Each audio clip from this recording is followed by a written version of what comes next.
Thank you very much, Mr. Grabkowski.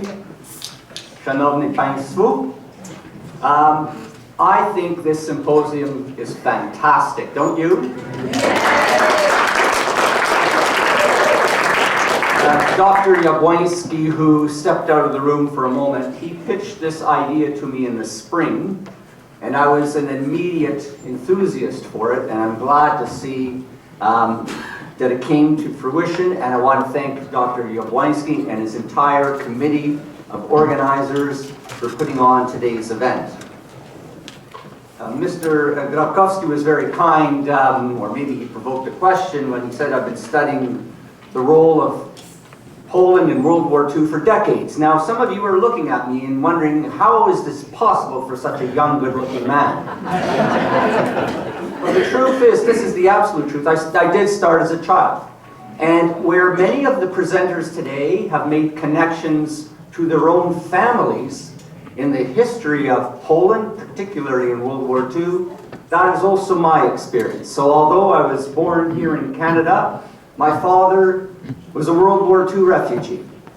And growing up as a child, when my friends and I would talk about World War II, and many of their parents had been Canadian Forces members through the early and mid-1960s, nobody knew of Poland's role. And I was very curious. And so I would ask my father, or try to talk to my father. And he didn't really want to talk about World War II, not for about 50 years. Not for about 50 years. But gradually bits and pieces came out, so that things like, yes, Poland did have some modern airplanes. Yes, Poland did have some modern armor. No, Poland did not attack tanks with horses and so on. So this was my first education, and the stimulation of curiosity that burned more and more as I realized how unknown Poland's contribution was to the Second World War. So here we are today. I've entitled the presentation "On All Fronts" for a reason. And that reason is, I want to leave you with the impression of Poland's global effort in World War II, as Poles sailed on nearly every sea.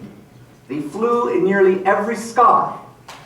And they marched on nearly every battleground, from the war's start to the war's finish, as we will see. And they did it as mostly an exiled and underground nation during the war. I don't think there's any other country that could claim that kind of effort.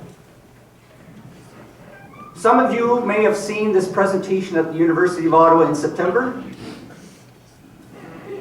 So it's not going to be a complete reproduction, it's going to be mostly that, but in respect of being in the capital city of Canada, Ottawa, here today, I'm adding a little bonus for those of you that are seeing this for the second time. I'm going to draw out a little further how Canada and Poland were actually brought closer together by the Second World War, and have a relationship that exists today in many respects due to that relationship born from the war. So I'm going to cover briefly maybe some of the same things you've heard already today. I won't go into any details. The preceding presenters have been fantastic. They've covered already in great deal some fascinating stories. So we know the Second World War started on 1st of September. Nazi Germany attacked along with its fascist ally Slovakia, joined later, a couple of weeks, by the Soviet Union. And this unleashed on the world a horrific 6-year world war and a reign of terror in many parts of Europe and Asia, but most particularly in Poland. We have seen already that Poland was attacked on 3 sides on the 1st of September by Germany and Slovakia, and then on the 17th of September on the 4th side by the Soviet Union. We've already covered the size of forces involved. So 1.85 million Germans, about 800,000 Soviets, all kinds of equipment. And let's be clear, Poland's defeat was inevitable. There was no way any country was going to withstand that kind of an enormous attack. And the fighting was over in 5 weeks, by about the 5th of October. There was no other country that could have held out any longer. And we also know that Poland, the worst was yet to come, because now there was going to be a partition, and Poland was going to be subjected to brutal occupation by the Germans and the Soviets. In fact, all of Poland would later become under the Germans once they launched their attack against the Soviet Union in 1941. But what was the Canadian connection with the Polish campaign of 1939? Well, as was already mentioned, Canada declared war on Germany on the 10th of September 1939. A couple things are significant here. One is that this was the very first time that Canada ever declared war on anybody. Secondly, I think there was no doubt that Canada was going to follow the British lead. Canada was still part of the Commonwealth, but it was very symbolic for Canada to declare war, and as I say, it began an official alliance now between Canada and Poland for the rest of the war. The second thing that happened, so 6 days after Canada declared war, Oskar D Skelton, anybody know of him, recognize him? So just like me, he was another hard-working public servant. He was a little bit higher than I was, but he received on September the 16th, the first request, and it was from the Polish consul here in Ottawa at the time, Jan Pawlica, a request to allow the recruitment of Polish forces on Canadian soil. It's kind of interesting that this happened about midway through the September campaign and a day before the Soviets invaded. It's almost as if Pawlica could see that, you know, they were going to need some extra help. And so the request was received. It would take about another year and a half before the Polish recruitment mission in Canada would actually take foot. Now let's just jump back to the Polish campaign for a moment, because my theme is how Poland contributes to Allied victory. Now I just finished saying a moment ago that Poland was crushed in about 5 weeks. There was no way it was going to win that campaign, but I'm going to argue that that was the first contribution of Poland to ultimate Allied victory, and I'll say why. The Polish brave holdouts prolonged at places like Westerplatte, Warsaw, and the Hel Peninsula, supplemented by the brave Polish counterattack at the Bzura River, the brave defense of the eastern borderlands by the Polish Border Corps against the Red Army, and the final stand at Kotsk in early October showed that Poland was prepared to stand up to the aggression against overwhelming odds and was ready to pay the price. And so my question to all of you today is, just imagine what the consequences would have been for the morale of Poland's allies, for the rest of the free world, had Poland simply rolled over without a fight or surrendered after a few hours or a couple of days. As it was, Great Britain and France did not declare war on Germany until the 3rd of September. Would they have declared war at all had Poland simply given up after the first shots? And believe me, there were some countries that did give up after the first shot. And Poland did pay a price in that campaign, as Dr. Jabłoński's already accounted for. But as we also heard, Poland may have been defeated on the battlefield, but Poland was not lost. And no sooner than the Polish campaign had ended, that the Polish government reconstituted itself in France, in exile, with General Władysław Sikorski as its prime minister. And the reestablishment of the government was soon followed by the reestablishment and regeneration of its armed forces. And this is important, because Poland showed itself to be a faithful ally and ready to contribute to the defense of others and to regain its independence, no matter the duration of the war. We're going to cover now some of the places where the Polish forces were regenerated. Well, one of the first places was the United Kingdom. As we've heard, the Polish Navy, 3 destroyers followed later by 2 submarines, arrived in Great Britain. in September, October 1939. And as the war progressed, Britain would hand over more ships to the Polish Navy. In the summer of 1940, after the collapse of France, the Navy was joined by Army and Air Force units recreated on Polish soil. And eventually, 4 and later more Polish squadrons were created, and the Polish Army was reconstituted. In France, as the collapse of Poland began to emerge, Polish soldiers escaped German and Soviet capture and made their way to France through the fall of 1939 and continued into the early 1940. The first Polish troops arrived in France in October 1939, and by about the spring there were over 68,000 Polish troops and 650 Air Force personnel in France. In Poland itself, the Polish resistance movement was formed as early as the end of September, and there were many separate resistance organizations. But finally, most, with the exception of the communist resistance units, were unified in 1942 under the umbrella of the Armia Krajowa, or the Home Army, which was loyal, and this is important for later, to the Polish government in exile. It's estimated that the Polish resistance numbered up to 1,500,000 men and women of all types. In the Middle East, a Polish brigade, the Independent Carpathian Brigade, about 4,000 troops, was formed in Syria. Why Syria? Syria at that time was a French mandate, allied to Poland. However, those Polish troops in Syria soon had to leave Syria because after the fall of France, Syria became part of the Nazi-friendly Vichy regime, and so those troops moved over into Palestine, a British mandate, to continue their training. As been alluded earlier, there was also regeneration of the Polish forces on this side of the Atlantic Ocean.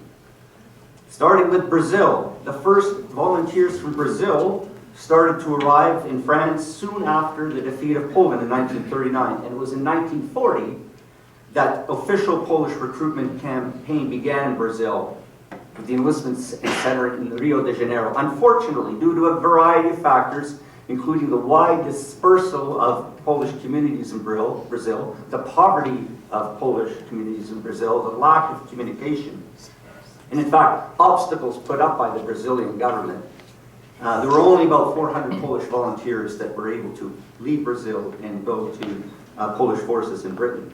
In Argentina, it was a little bit more successful. The campaign began in 1941 with the enlistment center in Buenos Aires, and eventually over 1,260 Polish volunteers were sent to Britain. As we've heard, in May 1941, a Polish enlistment center was opened in Canada to recruit Polish North American volunteers. So while there was an intent to draw upon the Canadian population, there was a far larger Polish-American population, and the United States was not yet at war, and it was the hope that this would be the big source of recruits. Eventually, about 1,250 volunteers came to Canada, of which 1,000 of them, or 73%, being from the United States, were sent overseas. The training camp that had opened also in 1941 was closed in 1942, and the recruitment station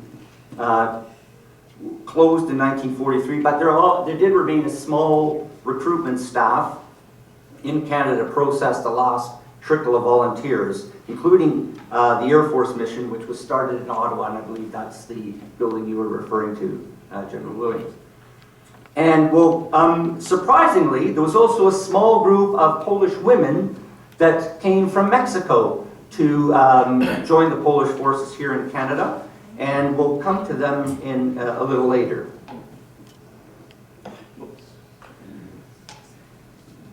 Now, Polish forces were also formed in the Soviet Union in two distinct recruitment initiatives.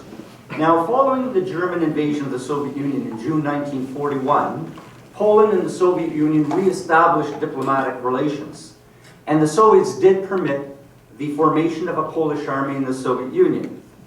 And the recruits were supposed to come from the mainly 200,000 or so Polish POWs who had been in the Soviet Union since 1939 and 40, and about the close to 1.5 million Polish civilians who'd been deported into the Soviet Union. Now, one of the curious things about the formation of this army is as the recruits began to gather, there seemed to be an enormous shortage of officers. And the answer only came a few years later. Well, in 1943, the Germans made the first discovery of execution site at Katyn, where Polish officers had been murdered.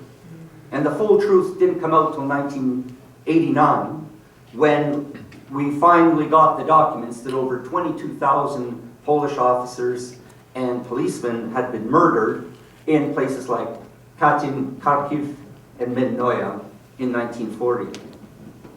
So all this to say, the Army did get formed in the spring and summer of 1942. This army of about 75,000 soldiers and 37,000 civilians, many orphans. They were evacuated to Iran and eventually to the Middle East, where it came under British command. But in 1943, the Soviets decided to form their own Polish forces from all the Poles who remained in the Soviet Union, because not all were able to get out with the British-sponsored army. And by March 1944, the Polish units under Soviet command had about 30,000 troops, and the first Polish army was formed. And as the Red Army offensive crossed into Poland, into the pre-war territory in the summer of 1944, more Poles were recruited, and a second Polish army was formed. And I want to make one notation here, because this will be important for something we come to later. About 40% of the officers, engineers, and other technical specialists in these two Polish armies were Soviets, political commissars, and they watched over the Polish soldiers. This and the fact that many of these Soviet officers couldn't speak Polish, back to a communication issue, would be a huge factor in the accounting for the enormous casualties suffered by these two Polish armies. And let's just turn back to Canada for a moment. So as been already discussed, there was more of a presence of Polish forces in Canada during the war than most people would imagine. So we had the recruitment center at Windsor, the training camp in Owen Sound.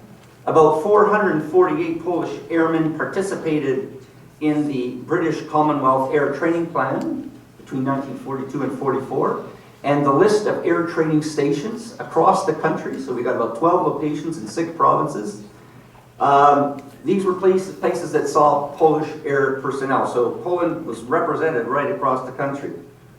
And then I just want to conclude this slide by talking about Kitchener, Ontario. So I mentioned there was a group of women, Polish women that came from Mexico to join the Polish forces in Canada.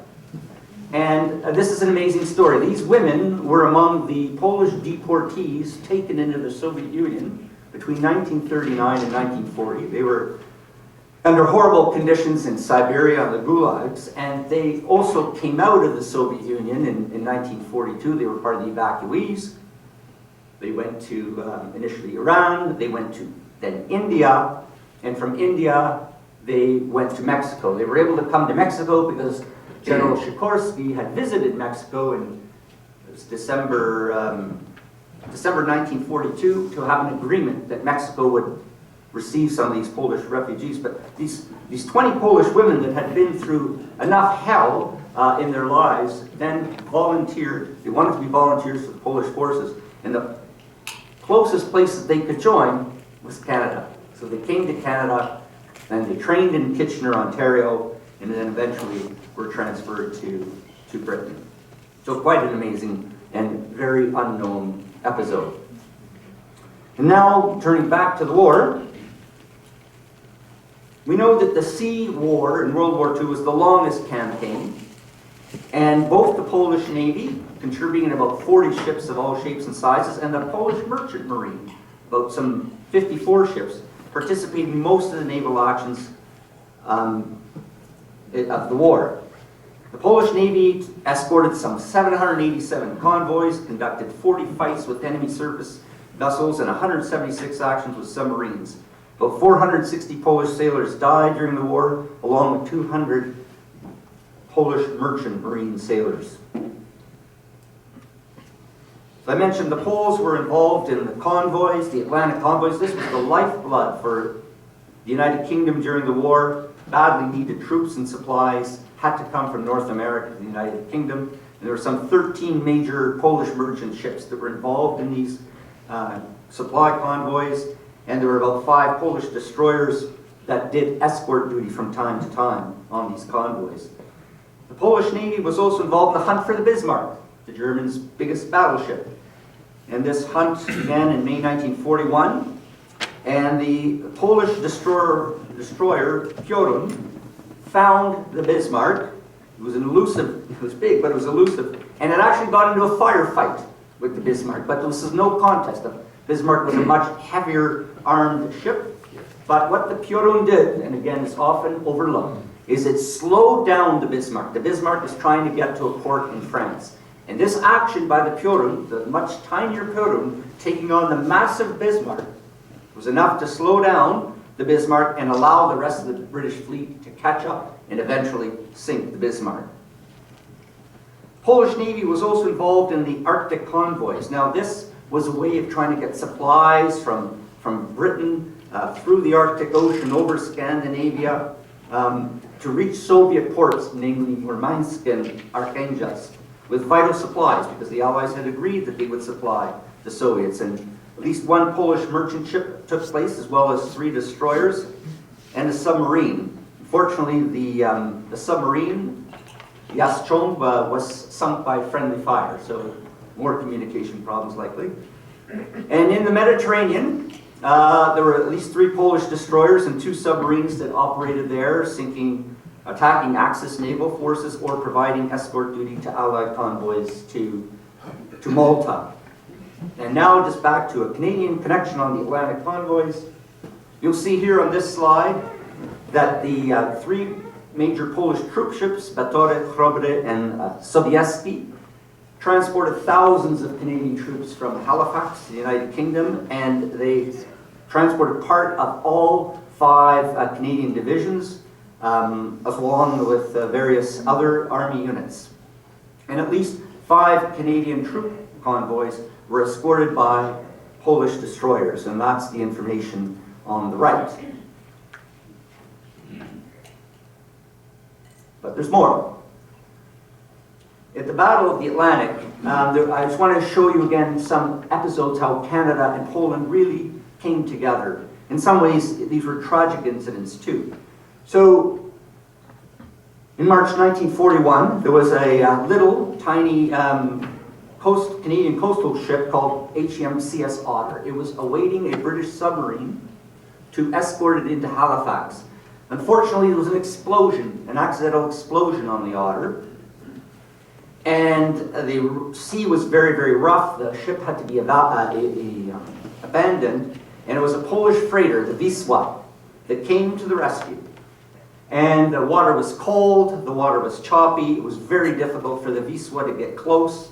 But it eventually rescued most of the 22 survivors out of 41 sailors. And some of these sailors were so badly exposed to the conditions, they didn't make the trip back to Halifax, but the Polish merchant marine men on the Wisła there did all the first aid they could to save the life of these Canadian sailors.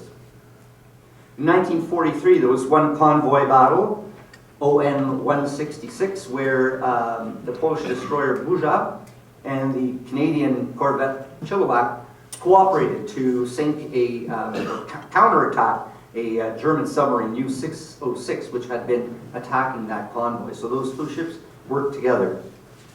And then another tragedy is there was one huge convoy, this joint convoy of ONS-18, ON-202 in 1943, where Canadian destroyer, the St. Croix, was attacked by a German submarine, took 3 hits, it started to sink. A British destroyer rescued 81 of the Canadian sailors, but then that British destroyer itself was torpedoed. And again, it was the Wisła that came to the rescue. And we have to understand the conditions here. This is in a convoy, and you're not supposed to stop to pick up people in the sea. But the Wisła, despite the danger, stopped and picked up only 3 survivors. 2 were from the British destroyer, and it picked up the only Canadian survivor from the St. Croix. Coming back to the land, so we know that after the Polish campaign in 1939, there was a period of inaction in Europe, and that's generally known as the Phony War, but it came to an end in April 1940 when Germany attacked Denmark and Norway. And Poland, which had only just been overrun itself, was ready to join the Allies in defending Norway against the Germans. So throughout April and May 1940, 4 Polish ships participated in the Allied attempt to block the German occupation of Norway. The independent Podhala Rifles Brigade landed in Norway, coming from France with almost 5,000 troops, and fought in the Battle of Narvik and in other skirmishes. And 3 Polish merchant ships also were involved in the Allied landings. Poles lost nearly 300 soldiers and sailors, as well as a destroyer and a transport ship in the Norwegian campaign. Then there was the attack on France, and by the time the attack on France happened, there were about 84,000 troops on Polish soil, comprised of 2 infantry divisions, a Highland brigade, and an armoured brigade, as well as a Polish fighter squadron, along with another of Polish flights assigned to French squadrons. And the Polish Air Force destroyed about 54 German aircraft in the Battle of France. Polish Navy was also involved as a Polish destroyer shelled German troops that were near Calais, and another Polish destroyer, the Błyskawica, provided cover during the Dunkirk evacuation. During the defense of France, the Polish army lost about 6,000 killed and wounded. Another 20,000 managed to escape to Britain, but another 13,000 troops were interned in Switzerland. They were in eastern France and unfortunately weren't going to be able to make it to the seacoast, so they crossed the border into Switzerland.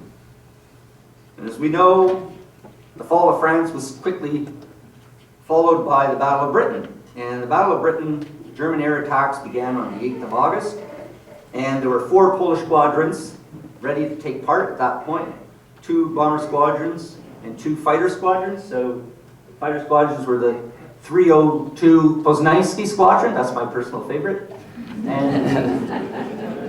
And the 303 Kościuszko squadron. And the Polish pilots were the second biggest national group after the British on the Allied side. They shot down 203.5 planes out of the 1,733 German losses. That's about 12%. Poles accounted for 12% of German losses. That is really significant because the Polish pilots themselves were 147 out of over 3,000. So 5% of all the pilots were Polish, but they shot down 12% of the aircraft.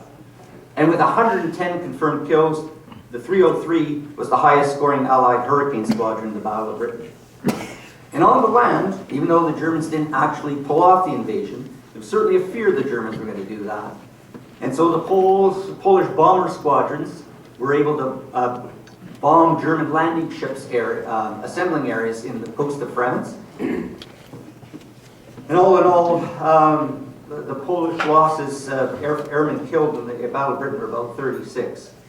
And on the ground, the 1st Polish Corps was formed, and by October it had over 14,000 soldiers organized into various brigades. And the picture you see here is one of the Polish armored trains. The Poles had about 12 armored trains patrolling the eastern seaboard of Scotland in case those nasty Germans were going to try to land. There's a Canadian connection as well. So, whoops. Now some of you know about Flight Lieutenant John Kent. So he was a Canadian pilot from Winnipeg. He had been in Britain before the war in the RAF, but he joined the 303 Squadron as a flight commander in August 1940. He was eventually awarded the Virtuti Militari by the Polish government for his service to the squadron. He left the squadron in March 1941, but he came back as the commanding officer of No. 1 Polish Fighter Wing in June and commanded until August. And he wrote, a quote from him, it says, "It was the finest squadron in the whole world," to which he added, "profound thanks for keeping me alive and teaching me to fight." Now, the 401 Squadron RCF was the only RCAF squadron in the Battle of Britain, and it flew about 10 missions with the Polish 303 Squadron between September and October. And then there was an RAF Squadron, 242. They called it the Canadian Squadron because although it was RAF, most of the airmen were Canadian. And it flew with the 302 Polish Squadron. on the 15th of September, which was the single largest and most concentrated Luftwaffe attacks on Poland. So this was another way that Canadians and Poles worked together.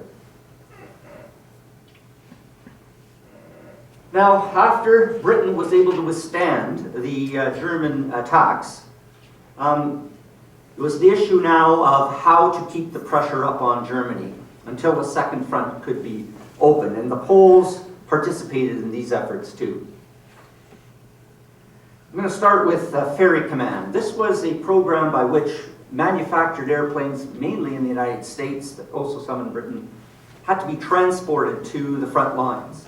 And between 1940 and 45, about 327 Polish aircrew with 3 women, including one of Józef Piłsudski's daughters, Jadwiga. She's the second from the right in the photo. They ferried these planes, and they were based mainly in the UK, in Canada, Gold Coast, which is today Ghana, Egypt, and India. And they delivered over 12,600 planes all over the world, to the UK, the Mediterranean, the Middle East, Africa, India, and Burma. And 32 Polish air personnel were lost. The Poles also participated in special operations to Poland. So this was the practice of flying secret missions to drop supplies and agents in support of the Polish resistance. And these flights intensified once the Warsaw Uprising started in 1944. Over 1,500 tons of supplies and almost 700 agents were parachuted by the Poles into Poland. Poland also participated in bombing Germany. Between March 41 and May 45, 2 Polish squadrons participated in both bombing operations over Germany. Poles dropped over 13,000 tons of bombs on Germany, and somewhere close to 2,000 Polish airmen died during the war. The Poles were also involved in anti-submarine warfare, and 2 Polish squadrons participated in the search and destruction of German submarines in the Atlantic. 2 submarines were confirmed sunk and 4 others damaged, and also about 1,500 tons of mines were dropped. Now the Dieppe raid. Dieppe means a lot, or should mean a lot to Canadians, but the Poles were there in force too. And it was on August the 19th, 1942 that a raid on the German-occupied Dieppe took place. 5 Polish squadrons and a Polish destroyer provided support to the Canadian landings. The Poles shot down 15 German planes, and the Polish destroyer shot down another 5. The Polish destroyer also repelled 30 air attacks and several gunboat attacks while shelling German land batteries in about 10 different barrages. How is this connected with Canada? Well, as I mentioned, one of the Ferry Command bases was in Canada. In fact, it was in Dorval.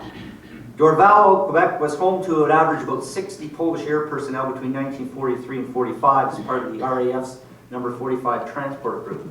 And of the Polish personnel based in Canada, 14 died, with Canada or Newfoundland was separate at that time, being the final resting place for 7 of them. 4 in Montreal, 1 in St. John's, and 2 in unknown graves in the region of Sept-Îles, Quebec. Now, just a word about those who are buried in Montreal. The 3 graves together, you see in the top left-hand corner. This is a really tragic situation. Their Liberator, which was they were going to eventually transport to India, ran into some difficulties after it left Dorval, and it crashed into a Montreal downtown residential district. All the crew members were killed, and sadly, 10 Canadian civilians, including 2 children, 1 2 years old and 1 18 months, were killed on the ground. So that was a very tragic event, and you can see by the headline, translation was the worst airplane accident ever to happen in Montreal up to that point in time. I mentioned that the Polish air crew were also flying secret missions to Poland. Well, Canadians joined in that too, but not through Canadian squadrons. Canadians were part of 2 squadrons that flew secret missions. One was 138, the other one was 148. And these squadrons comprised of Commonwealth personnel, so not only from Britain, but Canada, Australia, and New Zealand. You will read about this in any Canadian history books because, again, these were not Canadian squadrons. And the 138 squadron had to fly very dangerous routes went from England over the North Sea, Denmark, Sweden, the Baltic Sea, part of Germany, all the way to northern Poland. And it became very difficult And eventually the supply missions were taken over by 148 Squadron, which was based in Italy. They thought the southern route might be a little bit easier. And that started in 1944, but it was also dangerous because they had to go through over enemy territory as well. There was also a German night fighter school in Krakow that didn't help matters either.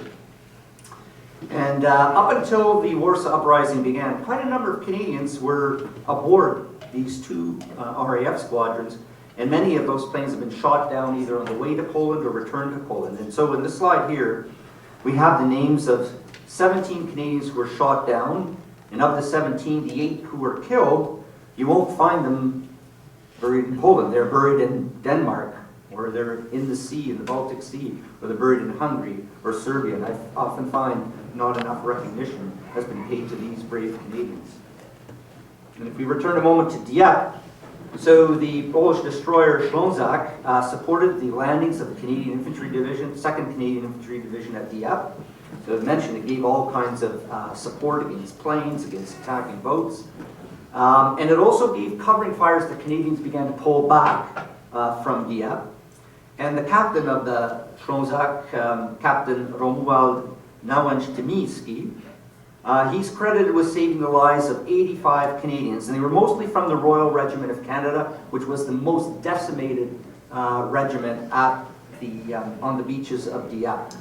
And as those Canadians were pulled onto the Polish destroyers, again, the Polish sailors did everything they could to offer them comfort and first aid, and the Polish captain did receive Britain's Distinguished Service Cross for his action. And in the air, in addition to the 5 Polish fighter squadrons at Dieppe, there were 6 Canadian ones, 6 Canadian fighter squadrons, and 2 Army operations squadrons.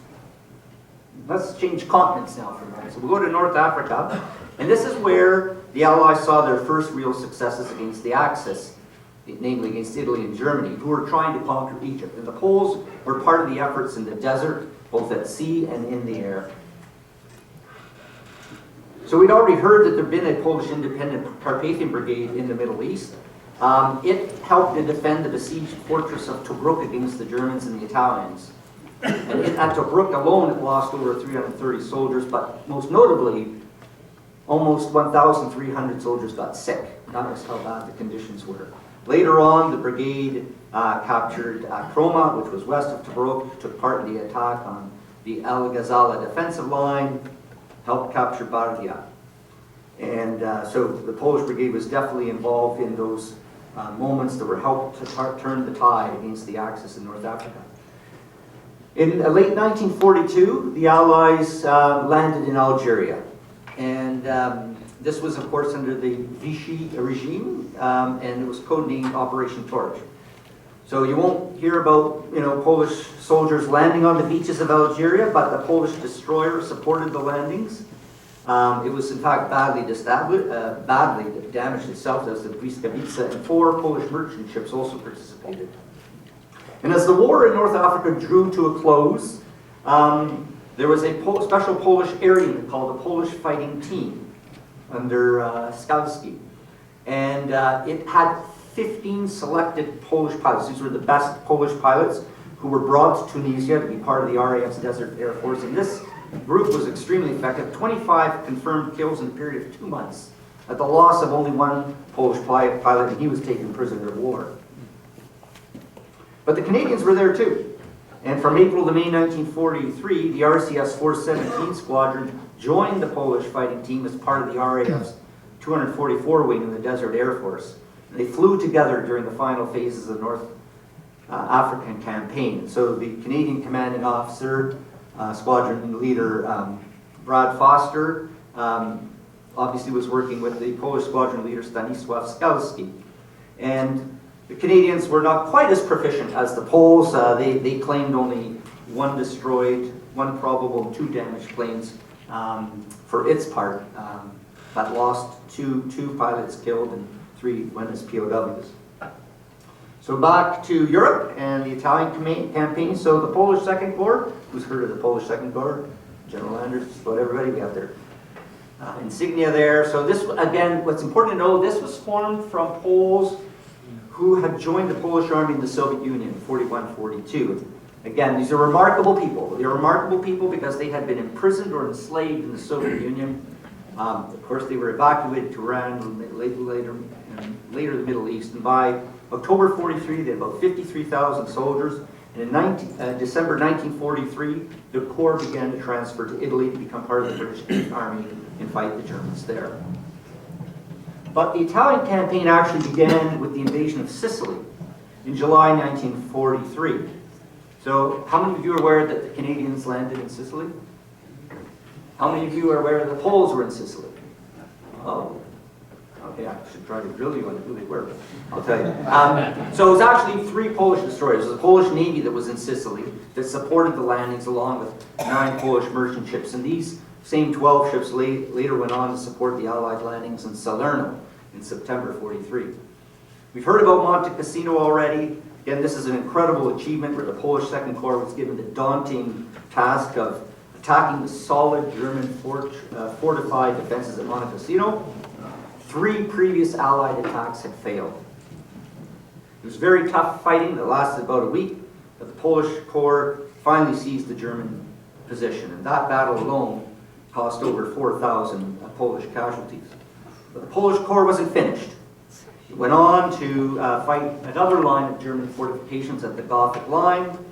It attacked along the Adriatic coast starting in July 44, and it fought for Ancona and then Pesaro in August. And then towards the end of the campaign, starting in January to April, the Polish Corps then fought the German defenses across the Senio River, and then finally attacked and liberated Bologna in April 1945. Altogether, the Italian campaign cost the Polish Corps over 11,000 troops. So, to reiterate again, as we've already heard, Canadians and Poles did work together in Sicily and Italy. So the Battore, Polish merchant ship, helped transport the 3rd Canadian Infantry Brigade to Sicily for its landing there. And the 1st Canadian Corps worked with the Polish Second Corps. It was the reserves at the Battle of Monte Cassino. There were the operations at Ponte Corvo Piedmonte, which was just after Monte Cassino, to follow up the victory at Monte Cassino, and the Poles and Canadians worked together there. And they also supported each other through the rest of the campaign, through the Gothic Line up to the Senio River. But the 1st Canadian Polish Corps was actually transferred to Northwest Europe starting in about February. So that ended the Polish-Canadian cooperation in Italy. And the the Canadian Corps was led by Lieutenant General Burns. So he would have been a colleague of General Anders. So that brings us to D-Day, which was, a huge moment for the Western Allies. By June 1944, they're ready for the invasion of France, and now to try to push Germany from the west to finally create a 2-front war. Now, we know that D-Day was a massive American, Anglo-Canadian operation, but Poland was there on that day too, and into the Normandy campaign. So on D-Day itself, the Polish Navy and Polish Air Force both participated. There were 5 Polish warships involved, 11 merchant ships, and 6 Polish squadrons. We've also heard that how the 1st Polish Armoured Division, which landed in France in late July, early August, it became part of the Allied reinforcements to pursue the Germans through Normandy, and it culminated in the Battle of Falaise from the 8th to the 21st of August. This was very hard fighting for the 1st Polish Armoured Division, as surrounded German troops were trying to break out. And the division during that battle lost over 1,400 troops. But the fighting wasn't only on the land. The Germans were desperate. They were trying to break the invasion, so there were a lot of naval attacks in the English Channel, and the Polish Navy was there through the presence of 2 destroyers principally to protect the Normandy sea lanes, to keep supplies coming from Britain to France. And there were significant actions off the coasts of Brittany in several places, and the Poles were involved in the sinking of about 11 enemy vessels, or either sinking them or badly damaging them. And now maybe just to bring a different angle to the Canadian-Polish cooperation in Normandy, I just want to say that the 3rd Canadian Infantry Division, which landed at Juno Beach and was supposed to press towards Caen, it did get some support in the immediate days after D-Day from the Polish cruiser Dragon, before the Dragon itself was disabled. And then, speaking of communication, because I was really fascinated by General Williams' presentation, so French was probably the most common language between some Poles and Canadians, but there weren't many French Canadians, but there was something called the 4e Régiment d'Artillerie Moyenne, which was I think the only French-speaking artillery unit in the Canadian Army. And a number of forward observation officers from this unit were assigned to the Polish division at the Battle of Falaise. To make a long story short, 3 French-Canadian officers, Captain Pierre Sévigny, Lieutenant Guy Louis Caron, and Major Edouard Wilfried Tremblay, were all decorated by Poland for their bravery. Now, Sévigny later went on to some fame. He became not for that reason though. What you thinking? He would later become an associate minister of defense in the Canadian government, even as a family show, folks. All right. So, and then again, in the protection of the Normandy sea lanes, Canadian destroyers worked with the Poles, along with the Canadian mortar torpedo boat flotilla. And I'll just mention this episode really quickly because it again underscores the communication piece. So, one of these Canadian mortar torpedo boats near Saint-Malo was attacked by 2 Polish destroyers. And the captain of the mortar torpedo boat signaled immediately to the Polish destroyer saying, "Stop, we're Canadians." So the firing did stop. Unfortunately, very sadly, 2 Canadian sailors were wounded and 1 was killed. But from the accounts that I've read, the Polish sailors and the Canadian sailors worked this all out in a pub later in England. And there wasn't much left of the pub by the time they were done. So now moving on to the Northwest European campaign. So following the Battle of Falaise, the 1st Polish Armoured Division crossed the French border into Belgium and began its march towards northwestern Germany, and as part of the 1st Canadian Army. So the 1st Polish Armoured Division fought through Flanders in September. It then moved into Holland, as we've heard. It fought at places like Axel, took Breda, took Moerdijk, which was strongly fortified, and it ended its campaign in Holland in January 1945 by clearing the small island of Kapelisch Veer, north of the Maas River.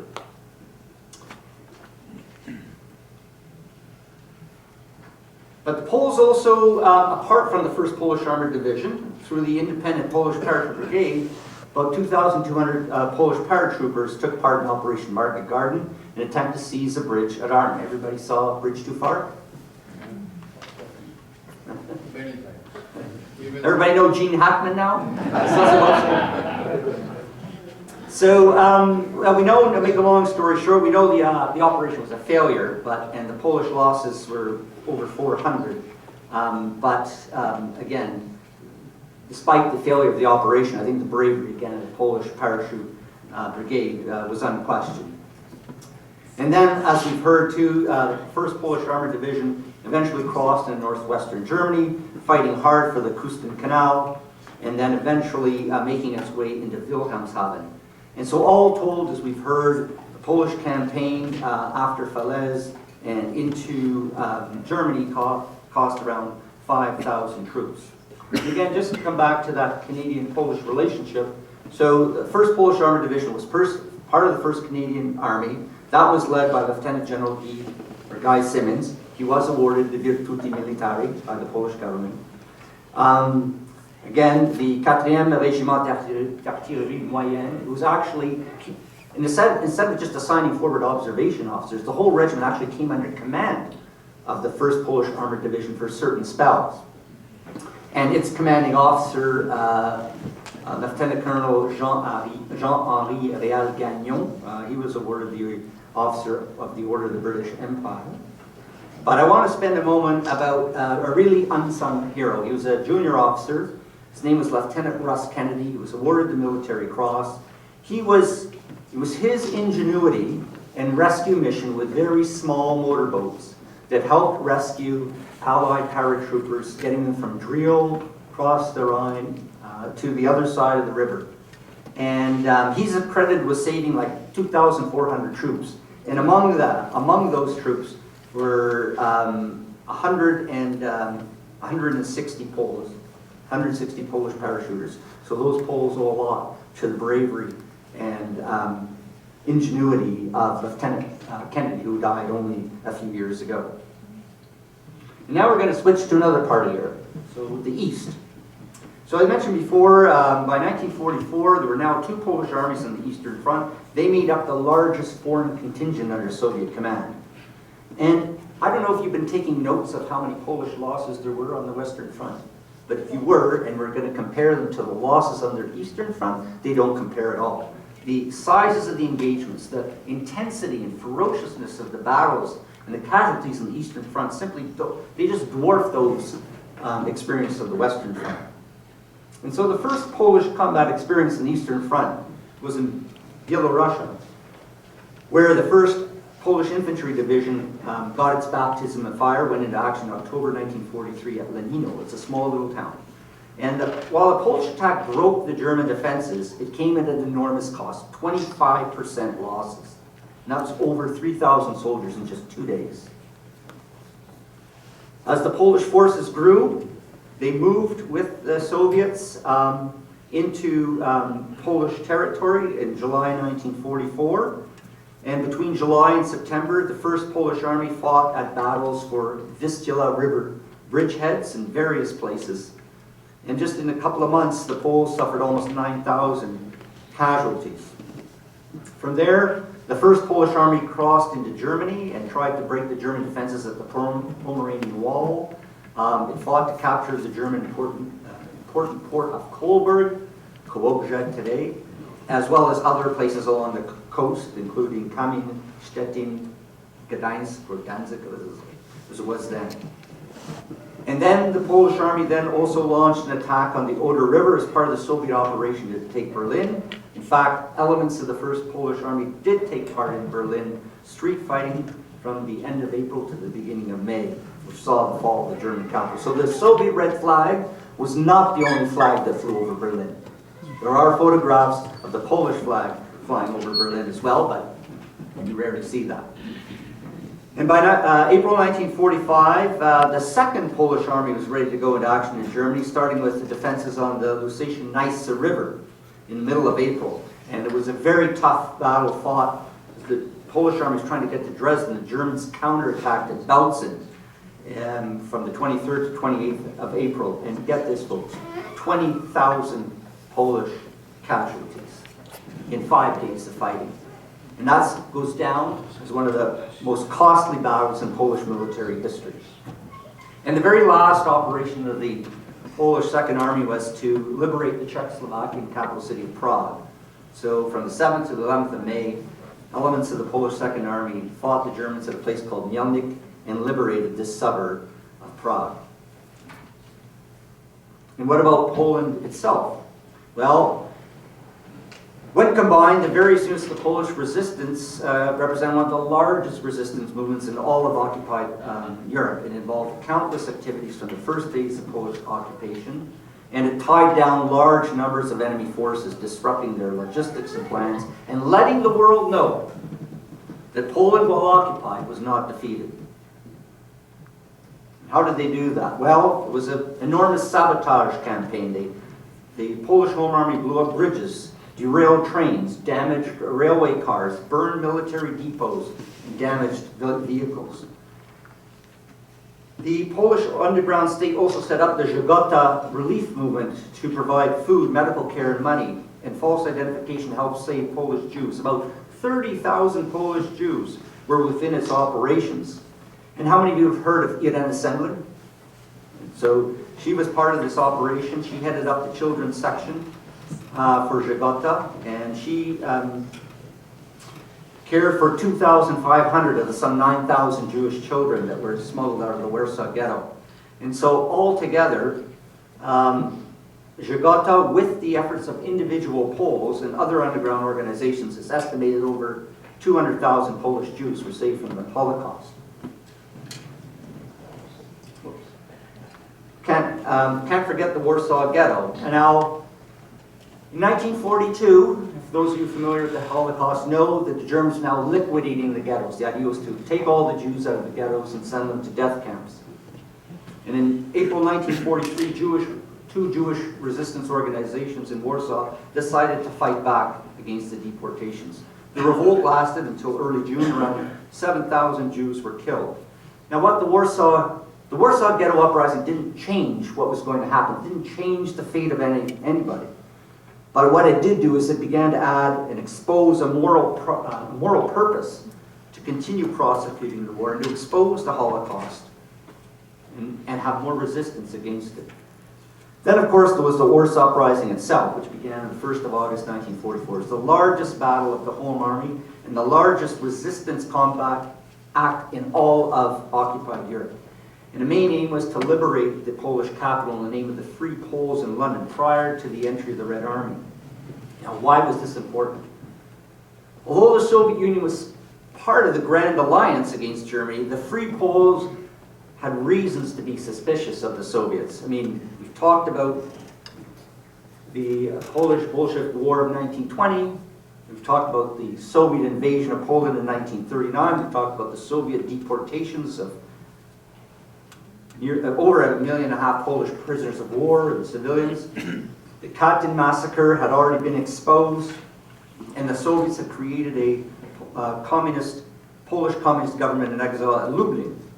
So the attempt of the Home Army to liberate Warsaw, in terms of contributing to an ultimate Allied victory, was really to help the West and avoid Poland becoming a Soviet satellite.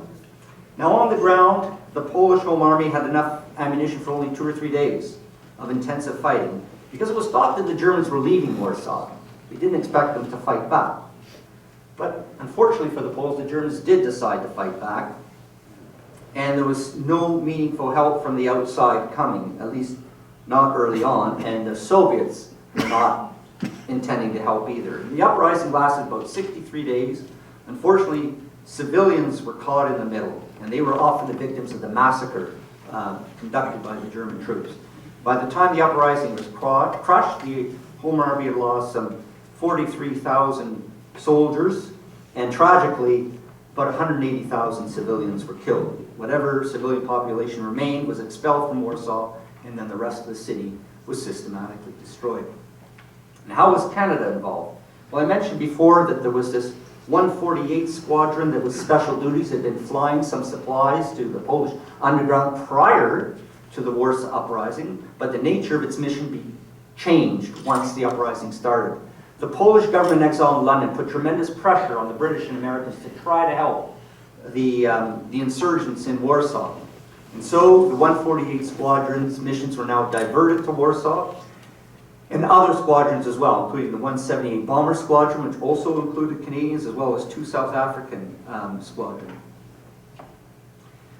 Now, these supply missions were flown from Italy. They were extremely dangerous, had to fly over German-controlled territory. The Soviets refused to allow these planes to refuel on their controlled territory, so it was very, very hard to get the supplies to Warsaw. In fact, some of the flights had to be diverted to other Polish towns where the resistance was because they weren't going to make it to Warsaw.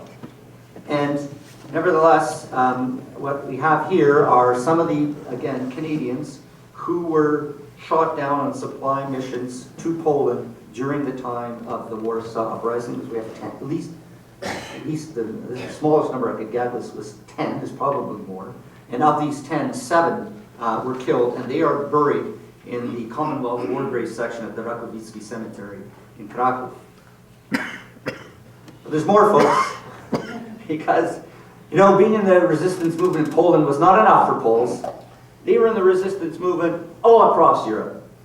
And there were Polish resistance activities in many occupied countries in Europe, and even in some of the Axis countries themselves. And so who were these Poles? Well, they were people who had immigrated to these countries and now were under German occupation, particularly in France, Belgium, Holland, and Germany, as well as Poles who found themselves in those areas as either refugees or escaped force workers, or POWs. The strongest Polish resistance movement outside of Poland was in France. It was nicknamed Monika, and it had cells all over France, and it was loyal to the Polish government in London. By the second half of 1944, there were about 30,000 Polish partisans in France, and around 5,000 of them died during the war. In Yugoslavia, there were about 1,000 Poles fighting in the Yugoslavian resistance, which was the second largest Polish resistance movement outside of Poland after France. But it wasn't only on the battlefield where Poland contributed to Allied victory. Polish brain power contributed, and this was through the effort of Polish scientists, mathematicians, engineers, technicians, and intelligence personnel. They helped the Allies get an advantage over the enemy by saving lives or broadcasting to the world the realities of German atrocities. So I'm sure everybody in the room here has heard of Enigma. So again, this started actually before the war, that Polish military intelligence, thanks to the work of three Polish mathematicians, Marian Rejewski, Jerzy Różycki, and Henryk Zygalski, they've been able to reconstruct the German deciphering machine, which has been nicknamed Enigma. And the Poles were able to reconstruct it, and they actually turned over examples to the British and French just before the war started. And these Polish mathematicians were able to escape Poland in 1939 and to continue with the code-breaking work.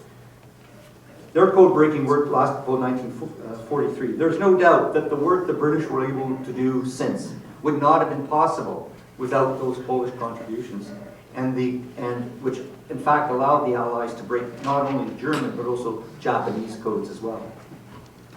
As far as Auschwitz was concerned, there's a real hero, unsung hero I would say, Polish Home Army Officer Witold Pilecki, very brave man. He volunteered to become a prisoner in the Auschwitz concentration camp. And his goal was to gain intelligence about its operations. He organized an underground cell within the camp. He was able to get some reports out. And he was a principal source for intelligence about what was going on in Auschwitz. Eventually, he was able to escape, and he then wrote a complete report. Unfortunately, he was really hoping the Allies would drop arms or troops or somehow destroy the camp, but that didn't happen. I would say very similar to Witold Pilecki were the efforts of Jan Karski, another Polish Home Army officer who reported to the Poles, the British, the American governments on the situation in occupied Poland, but particular emphasis on the destruction of the Warsaw Ghetto and Holocaust of the Polish Jews. So he was able to get out microfilm and other kinds of reports out of Poland. It allowed the Polish government in exile in London to publish one of the first accurate accounts of the Holocaust for the world. It was distributed to Allied governments. And Karski himself went around to meet politicians around the world to expose what was going on. He even met President Roosevelt to give them his eyewitness testimony. The mine detector. It looks like a kind of little ordinary device, but it was Lieutenant Józef Kozacki of the Polish Army who developed the mine detector. More than 100,000 devices of the type he invented would be produced in Britain. There were further developments. Hundreds of thousands of these ended up being produced, and it helped save the lives of Allied forces in North Africa, Sicily, Italy, Normandy. So, how many of you heard of Major Mieczysław Słowikowski? Another unsung hero. He set up an organization called Agency Africa in Vichy-controlled Algeria in 1941. He was quite a brave man. He gathered information about the situation in Algeria. He disguised himself as a businessman in charge of an oatmeal factory. And he was able to get all kinds of information that was led to the successful amphibious landing by Anglo-American troops in November 1942 in Vichy-controlled North Africa. And the V-2, how many of you are familiar with the V-2 rocket? So it was a ballistic missile, one of the most dangerous secret weapons of the Second World War. The Polish intelligence, in fact, had discovered projects for the V-1 rocket bomb and the V-2 at the German facility in Peenemünde. And this led to the Allies bombing Peenemünde, which set back the German rocket program a little bit. So the Germans set up a new V-2 facility further away, further to the east, in occupied Poland, the town of Blizna. Polish Army found out about it. The Polish Home Army found out about it, and they were able to recover a number of pieces of these rockets, was the test ones crashed. And they were able to get pieces back out of Poland for it to be studied by British scientists. And this was quite an intelligence feat because it really helped the Allies learn about this new rocket technology. Canada played a role too. So several hundred, somewhere between 550 and 800 Polish engineers, scientists, technicians arrived in Canada between 1941 and 43. And they brought a lot of skills and talents and experiences that really helped develop Canada's war industry during the war. And I won't go through them all, but the de Havilland Aircraft Company of Canada was a huge employer of Polish aircraft specialists. And they worked on various innovations for the wooden fighter bomber Mosquito. The Canadian Wooden Aircraft Company of Canada, actually, it was founded by two Polish refugees, Hilary Stykot and Władysław Czerwiński. He had earlier worked at de Havilland, and they found ways to make aircraft parts out of wood, or plywood actually, because aluminum was very expensive and rare. And in fact, that company employed over 200 people, and the majority of them were Poles. And l'École Polytechnique de Montréal employed several Poles as professors of aviation engineering. And then many Poles too found work for various government departments and agencies during the war. Now, for those of you who are at my University of Ottawa presentation, you have to put your hands down for this one, but I'm going to ask the rest of you, and I don't mean to embarrass the Polish diplomatic corps, but I'm going to ask the question, which is, did Poland declare war on Japan in World War II? We have no's. Anybody support the no's? How many people just honestly don't know? Poland did declare war on Japan. So, you learn something new. Which makes sense. You got to come to my presentations more often. So on the 11th of December 1941, Poland declared war on Japan. Now, the second part of the story is that no official Polish forces were committed to the war against Japan, but Poles took part in the war against Japan through other Allied units, as we will see on the next slide. So one of the first things that the Poles did is that when Malaya and Singapore surrendered to the Japanese in February 1942, the Polish merchant ship Kosciuszko played a huge role in bringing troops and supplies from India to Australia. And as Australia was now the main Allied bastion in the Pacific. Now, in one account, the Kosciuszko was attacked 7 times in the Indian Ocean by Japanese planes and submarines. Apparently a torpedo hit the ship as well, but it didn't sink because the torpedo didn't explode. In China, from October to December 1943, Witold Urbanowicz, how many of you hold their Witold Urbanowicz? So he was a famous Polish fighter pilot from the Battle of Britain. He was an ace. He actually found a way to get himself to attach the American 75th Flying Tigers fighter squadron operating in China. And he shot down 2 Japanese planes and claimed to have destroyed another 9 in the air and on the ground. These were not confirmed. But nevertheless, Urbanowicz has the distinction of being the only Polish Air Force pilot to have shot down both German and Japanese planes during the war. Burma. Now this is, if you think that's fascinating, wait till this story. So in Burma, in 1944, 2 West African infantry divisions arrived in Burma to fight the Japanese in the jungle. And they would stay there until 1945. But among these West African troops were 35 Polish officers. And how did they get there? Well, about earlier in the war, there was a surplus of Polish officers in Britain. And there was a lack of officers for the British West African units, the Royal West African Field Force. And so some Poles were asked if they would want to volunteer to go to West Africa. So something like 273 volunteered, and they went to West Africa. Now, back to communication. There was a language problem because about only 1 in 5 of these Polish volunteer officers could speak English. But it didn't matter because the West Africans couldn't speak English either. So it turned out that they kind of made up between them their own English. And so once these West African units went to Burma, as I say, 35 Polish officers agreed now to go to Burma. And 4 of them are in the photo. So left to right, we have Lieutenant Adam Żywacz, Lieutenant Wiesław Bulkowski, Captain Jan Żeleznik, who actually won the Military Cross, and Major Stanisław Dyszewski. Now, another Hollywood question for you. How many of you saw the film The Wind Talkers, about the Navajo Indians that went with the U.S. Marines and were able to speak in the Navajo language in the clear so the Japanese wouldn't understand? I'm going to tell you about the Polish Wind Talkers now. It's a true story. So, as it turns out, because the English was so bad in these West African divisions, the Polish officers spoke in the radio, in the clear, in the Polish language. Because they figured there wouldn't be too many Polish-speaking Japanese in the Burmese jungle.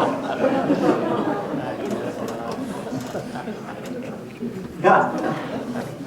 Now, in the air, Poles were also members of the RAF's 238 Transport Squadron, which was based in India, and it flew supplies and evacuated casualties from Burma from January to June 45. And at sea, the Polish merchant ship Poznanski also brought supplies to the Allies in Burma towards the end of the campaign from May to August.